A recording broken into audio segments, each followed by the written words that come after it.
Hey everybody, Jillian here. Welcome to my YouTube channel. Today, instead of doing a process video, I thought it would be fun to do a flip through of all of the entries I've created so far in my Interleaved journaling Bible. I picked up this Bible from christianbook.com in the imperfect section, so I think I paid maybe 20 bucks for it, and I can't tell what's wrong with it, what makes it imperfect. So for those of you who may not know what an Interleaved journaling Bible is, it is a Bible that has a blank page every other page. So this is Genesis 1. We've got our first entry, our first blank page, and then you'll see when we flip this over, blank page, blank page. So it's really fun. This page I think I have a process video for, and I used the Illustrated Faith Storyteller Devotional Kit along with some things that I had in my stash. So if you want to check out how this one came together, I'll go ahead and link it. The thing I love about the Interleaved Journaling Bible is you have a whole blank page. I remember asking my friends at sister camp this past May, what do you think about an Interleaved Journaling Bible? And then over the summer, I was just in a creative funk and decided to go ahead and pick one up and maybe challenge myself a little bit, and maybe that will help me feel a little more creative. I just posted a process video for this page that was inspired by one of my favorite scrapbookers, Corey Jones, here last week. So I will link that video for you if you want to check it out. This is another one that I have a process video for using the Storyteller Devotional Kit. And this one was fun because I used one of the manila folders that came in the kit, and there's this little journal card in here that has a great reminder for me, and I just love having all of these office supply type pieces layered in here. So talk more about that in that video. I'll be sure to link it for you. This one I did for an ad in Retro Hit magazine from Andrea, Retro Hit Mama, and it was a bit of a doozy. You can see some white acrylic paint here, and that is typically indicative of me trying to cover something up, covering up a mess.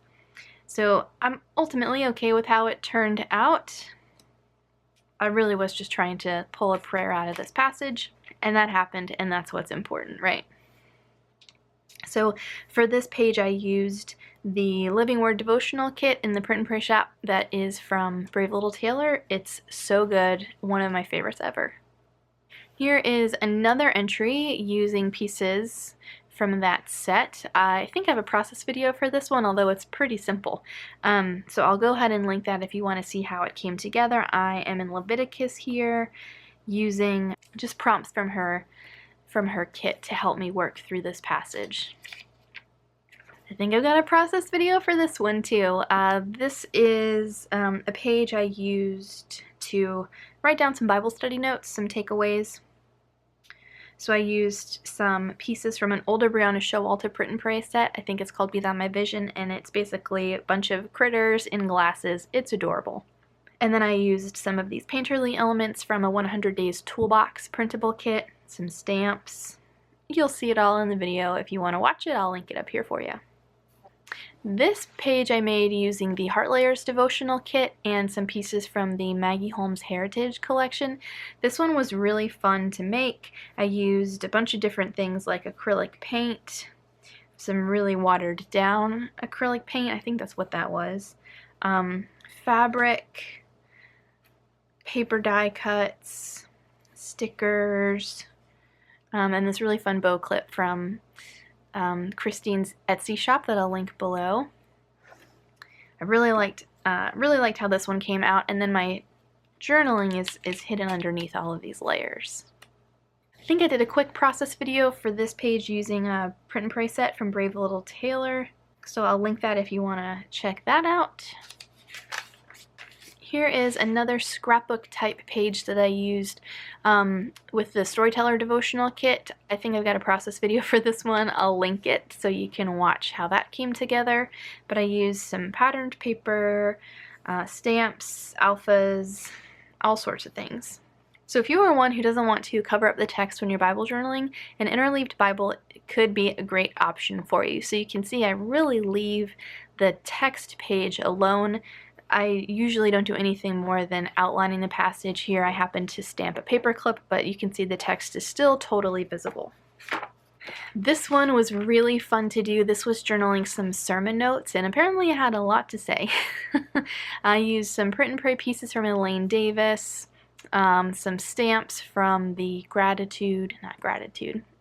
Revival Camp devotional kit.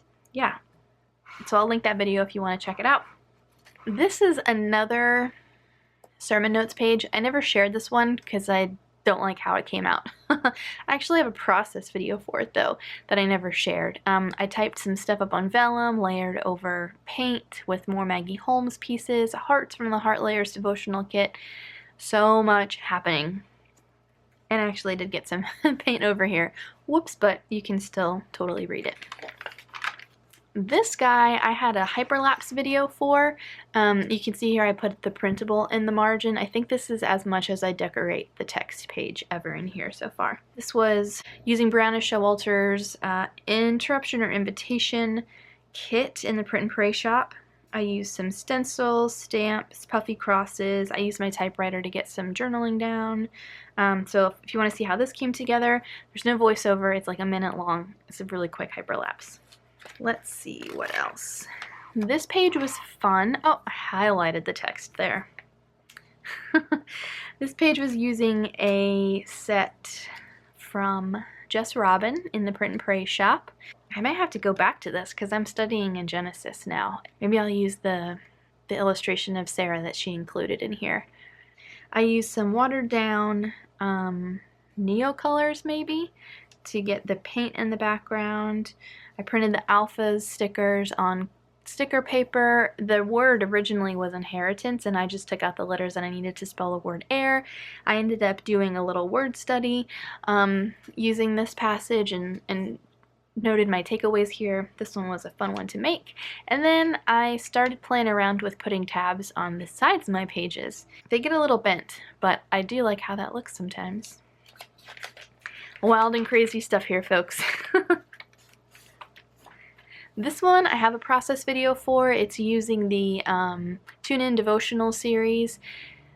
This one was using the Yes and Amen. For this page I used some pieces from a Mandy Ford Print and Pray set, and I will list that below. I'm not sure what that one was called, but I just layered up some pieces here. I have my journaling hidden here, stamping, an alpha stencil, and then on the back side another page using Mandy Ford pieces. I used a printable from the Print and Pray shop that I had on clear sticker paper, which is really fun to use if you don't have time to pull your paints out. You can just cut out a little bit of this, like the collage type papers, and stick it down as a base for your page. So you get some color, you get some pattern in even without having to pull out the paints, and you still get that painterly look too. And then I layered some tile alpha stickers, regular alpha stickers, and some pieces from a Brave Little Tailor, that same Living Word devotional kit, and then I played around with some stamps here. So this one was really fun to make, and I love the colors. This was a recent page using Taylor's new Print and Pray set, a Deep Well devotional kit. So I used the little critter from there, the squirrel, these journaling boxes, her title, and then I used the Tim Holtz foam stamps that I'm loving. These guys here, with some acrylic paint. This one is another entry using Taylor set. So again, large alpha stamps. These are actually from Studio Calico. A little library card to hold my journaling, another side tab, and then these cute little gnomes from Taylor set on Biblical Hospitality. Another page using Taylor's The Living Word devotional kit. So she gives you like journaling boxes and little journaling cards in this printable, along with some florals and glasses and patterned papers. I have a process video for this one, so if you want to see how it came together, I'll link that. For this page, I kind of did a little behind the scenes process type thing in my Instagram stories, which is what I do if I don't have time to do a full-blown video. Again, used those boxes from Taylor. I typed out my journaling on some vellum for the first time. That was a really fun experiment. I layered that on top of paint. So I think what I was trying to do with that other page I didn't like was recreate this in some fashion, and this just came out way better than the duplicate that I tried. So I added some washi, stamping, more journaling, alpha stickers, and then this fun bow clip from Christina up at the top. Another page, I don't think I've ever shared this, but for no reason other than maybe I thought it was too late. So again, I layered these journaling cards here to note my takeaway in 1 Peter. This was one of the first pages, maybe this I think was the first page that I ever did in here. And look at all this white space. I love the white space on these interleaved pages. Whoops. I think this is the last page that I have in here, and this one is again from that Heart Layers devotional kit. So I just was following one of the prompts in the devotional. I have some of the vellum hearts from the kit layered with some of these black and white sketchy florals, some stamping, and then I think these are Neo colors layered underneath for the really soft backdrop. And that's it. So those are all of the pages that I've got so far in my ESV Interleaved Journaling Bible. This has been so fun to work through. I alternate between this and my normal like 2-inch margin Bible, just whenever I feel like it. There's no rhyme or reason. So thank you guys so much for watching. If you have any questions, feel free to leave a comment below. I'll be sure to link each one of those process videos down below so you can check them out if you're interested. I'm so excited for Gratitude Documented to start. Be sure to check back here throughout the month of November to see how I am working on that project. I'm so excited. All right, I hope you have a great day. I'll see you soon.